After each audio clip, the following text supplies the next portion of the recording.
在京西小故宮，也就是北京萬壽寺看古建築時，被俄羅斯妹子搭讪合影是一種什麼體驗呢？評價為書到用時方恨少。我是一句俄語都不會說，需要她同行的另一個女生翻譯，大大影響了交流體驗。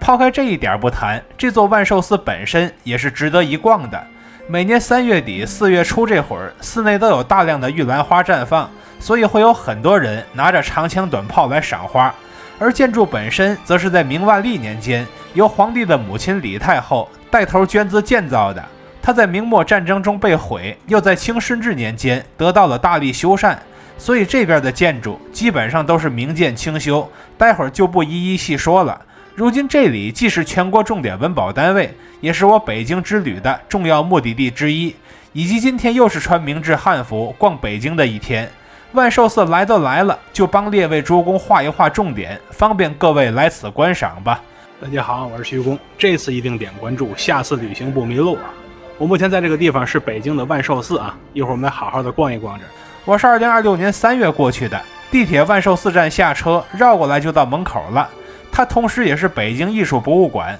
進門前根據導覽圖得知，它的3路建築如今只對遊客開放中路，全價票是20元一位。現在我們來到山門，它外側的牌匾上寫着敕建護國萬壽寺的字樣，其建築面闊3間，門窗都是捆門的形狀，屋頂則是單檐歇山頂。過了山門就能看到一堆拍攝玉蘭花的人，當時是3月底，正是玉蘭花盛開的季節，但我個人對這沒興趣，主要是衝着建築文物來的，所以就隨便看看。這個區域的建築看點就是兩側的鐘鼓樓，但裡邊能看到的就只有紀錄片了。除此之外，現場並沒有鐘鼓的實物可看。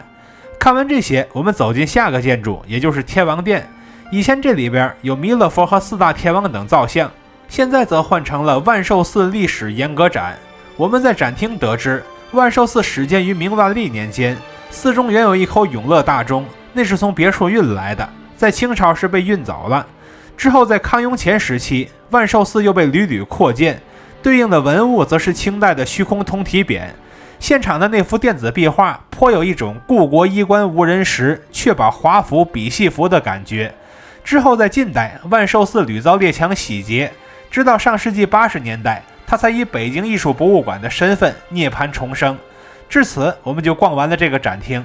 現在我們走出天王殿，在下一座建築前看到一塊清乾隆年間的御制敕修萬壽寺碑記，東側的碑刻上是漢文和滿文，下方的基座則是2龍戲珠浮雕，西側的碑刻上則是蒙文和藏文，內容則是重修寺院的始末。現在我們去右手邊的歇山頂小房子，也就是驻顏萬壽殿，它上邊的驻顏萬壽匾是一塊2015年的古匾，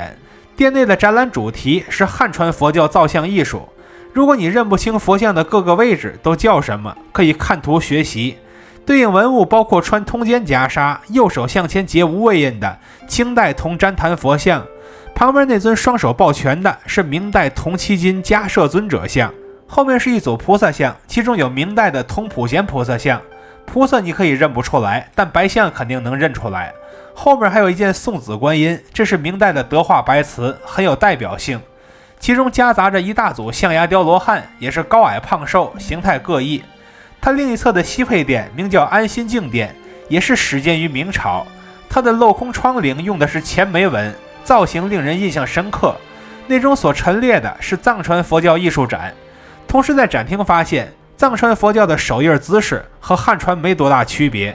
對應在展品上，左邊有一樣的禪定印，右邊連造型都高度近似。而後面的佛母度母則只在藏傳佛教出現，漢傳佛教中是沒有的。宗師像雙方都有，但藏傳這邊出現的頻率更高一些，漢傳偶爾出現，而帶雙修的密集金剛像則僅在藏傳佛教這邊出現，屬於是他們的特色。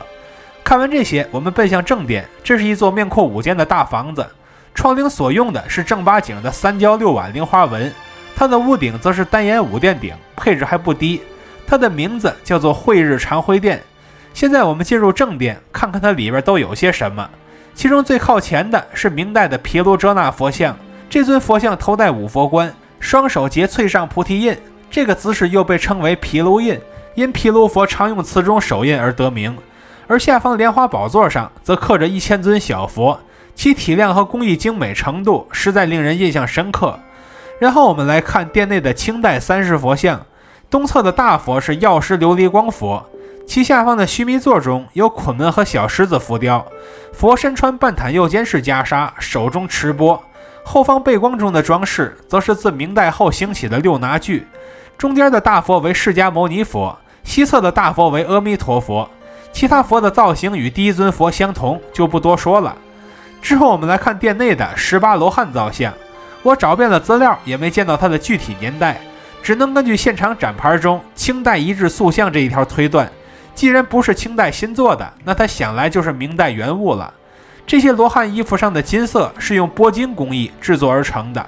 这是把金箔貼在器物表面，然後覆蓋顏料，再撥開部分顏料，讓露出的金箔與殘留的彩色顏料同框，最終的造型就很華麗了。而正殿的後半側則是倒座觀音像。至此我們就逛完了最重要的正殿。現在我們從殿後走出來，繼續往深處走，就看到了這邊的十供台，它是須彌座的造型，具體花紋包括胡人獻寶、雲鶴紋、纏枝蓮紋、獅子紋等多種樣式，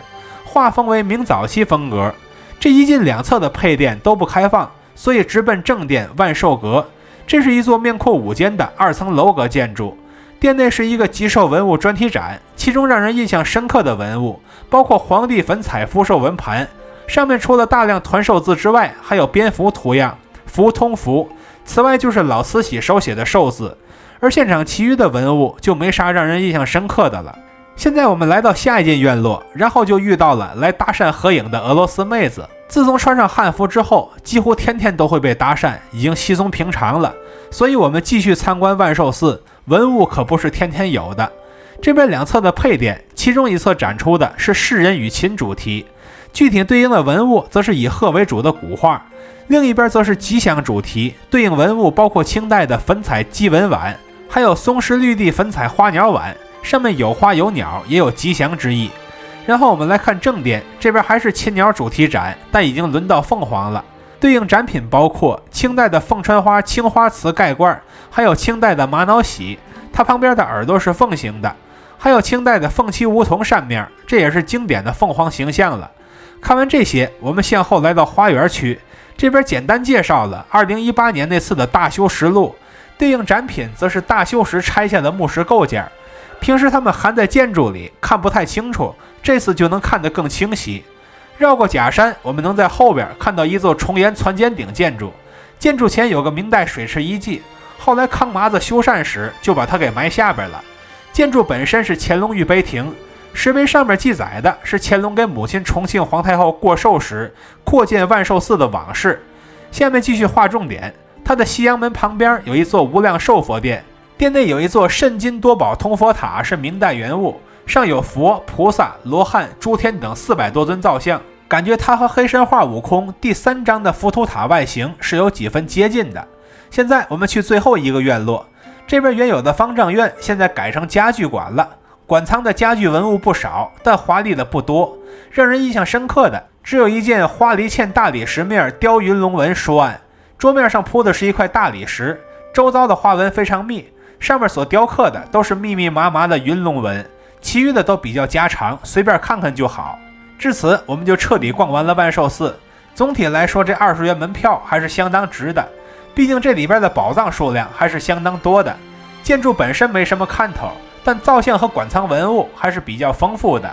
如果趕在玉蘭盛開的季節過來，那看點就更多了。總而言之，我已經把這裡的重點都給各位圈出來了，就等各位來到現場一探究竟了。看到這裡的朋友，歡迎點讚、收藏、加關注，和徐工一起讀城，一起旅行。